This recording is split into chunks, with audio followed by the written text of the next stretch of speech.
All right, today we're gonna do this painting I call Dazzling Drips. All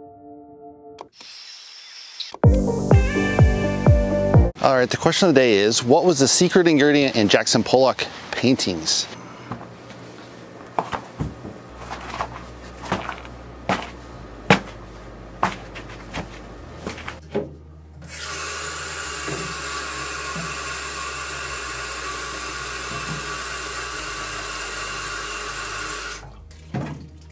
All right, let's run through the colors. Queen red, queen magenta, primary yellow, cadmium yellow, titanium white, Mars black, burnt sienna, ultramarine blue, phthalo green, queen blue. All right, today we're going to learn how to paint a painting called Dazzling Drips.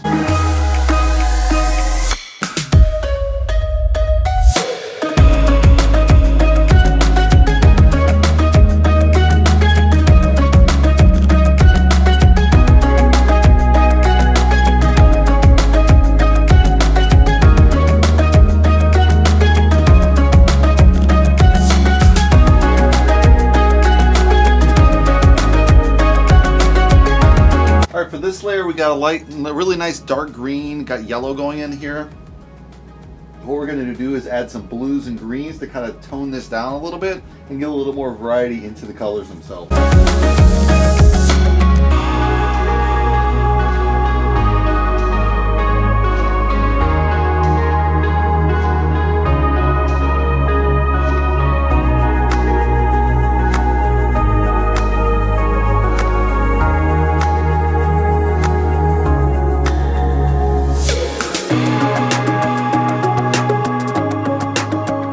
All right, we got kind of that dark layer in here on the top, and then we've bled that through, obviously, so we have a lot of darkness on top of this.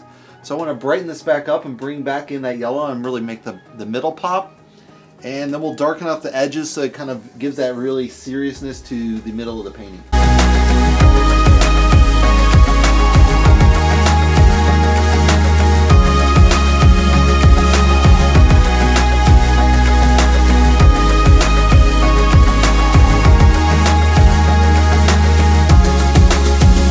So the secret ingredient in Jackson Pollock paintings was actually cigarette ash. So he was always kind of smoking as he painted, and he hunched over the paintings. So vertically, the ash fell in there. He also used a lot of atypical paints, house paints, enamel based. He uses syringes, so he'd water down the paint quite a bit, and he laid them flat so they didn't drip. But yeah, the secret ingredient is cigarette ash, and that's the question of the day. All right, we just finished. Let's take a closer look.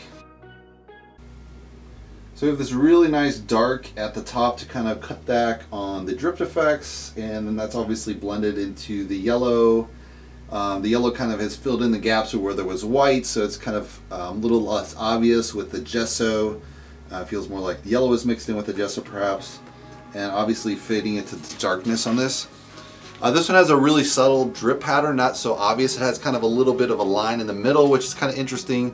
I was thinking originally maybe adding maybe an orange line or a little bit of red and brown, which I still could, but I just kind of like it as is. So, you know, when the painting looks good enough as is, just cut. You never want to overwork a painting if you got a really good look. Sometimes you can fine tune it, like if you're working realism, but you know, if the painting feels right, you should just stop usually. So hopefully you guys like it. Give me a thumbs up. If you want to subscribe, you can subscribe below. And if you want to see the full version, I have that on my Patreon account. Go check that out, and I'll see you in the next painting video. Thanks for watching, guys.